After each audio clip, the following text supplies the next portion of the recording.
Hey you guys, what's going on everyone? Welcome to my channel. My name is Canva. Welcome back to my tribe.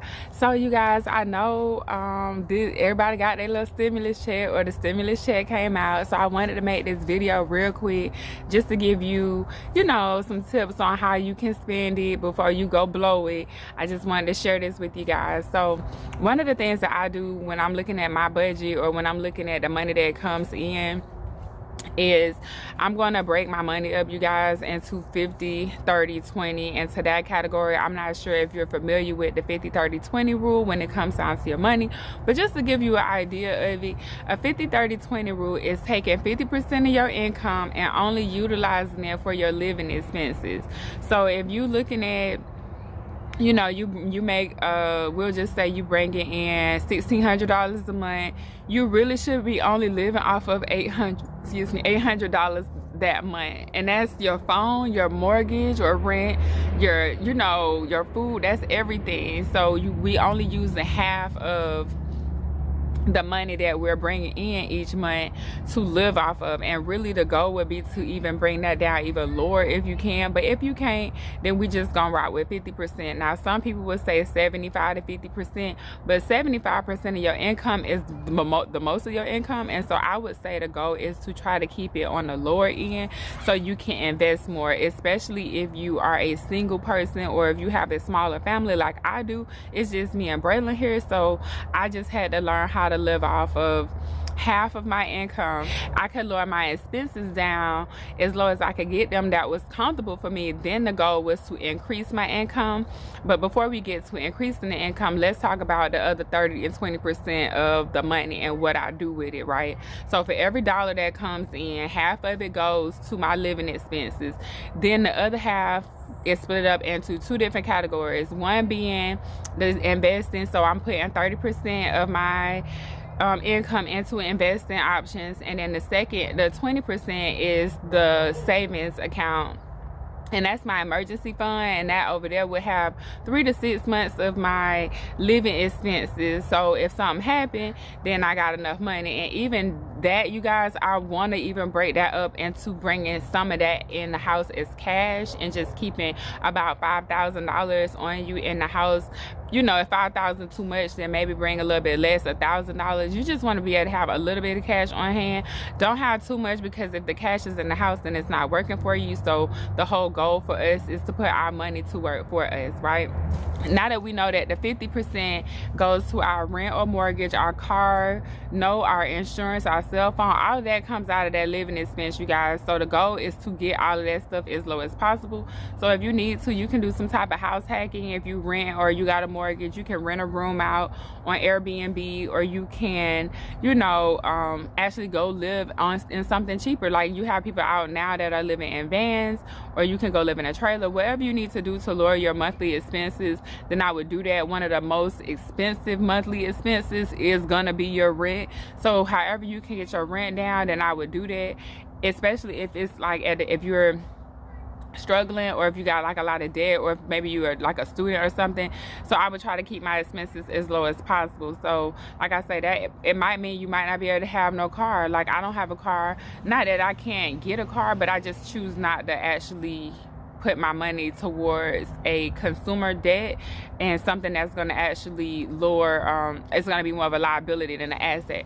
But what I would suggest you doing is look at your circumstances and determine what you can live with and live without, and just try it. Now let's just say you try living without a car and it doesn't work, then go get a car. It's not a big deal. I would just advise you to try to live a little bit outside of your comfort zone, just to see if it works for you. So now that we have our living expenses down as far as we can get them, and we're still comfortable, right? We're still living a comfortable lifestyle. We're not over here, sleeping on the street and nothing like that.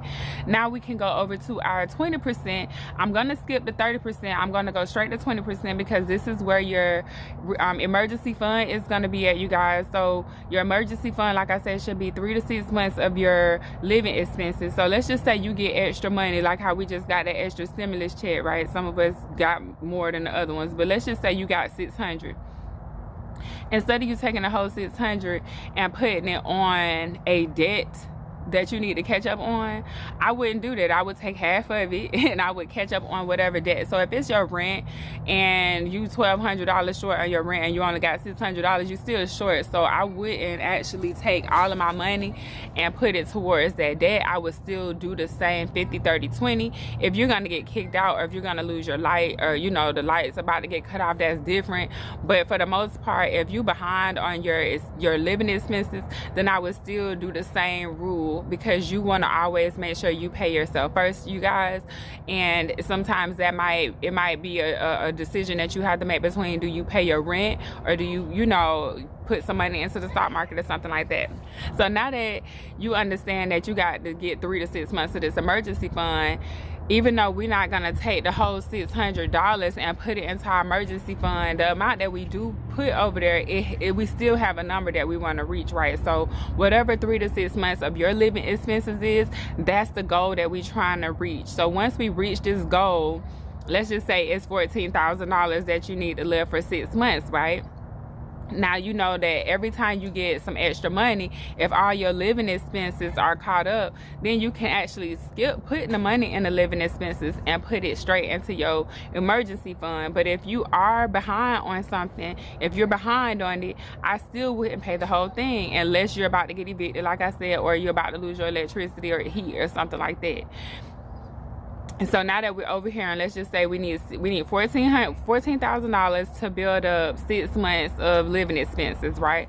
So we're gonna build this up, and every time we get money, we're gonna split it between the emergency fund and your investment. We still not gonna put the whole $600 if this was our stimulus check. We're still not gonna put the entire $600 into our emergency fund, you guys, because we need some of our money to make money for us.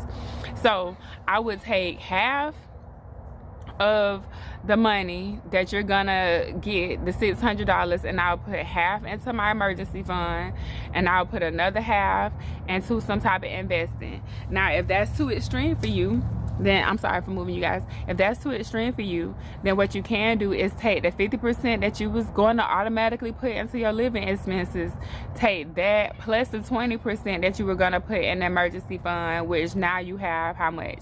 70%, and you're going to put that into your to build up your emergency funds. But we're not going to put it all in there, because what we're going to do with this 30% over here, well, not the 30%, but what we're going to do in our investment category, which would typically be 30% of our income, we're going to take it and we're going to pick something that we know about, and either it's going to be stocks, or it's going to be real estate, or it's going to be business.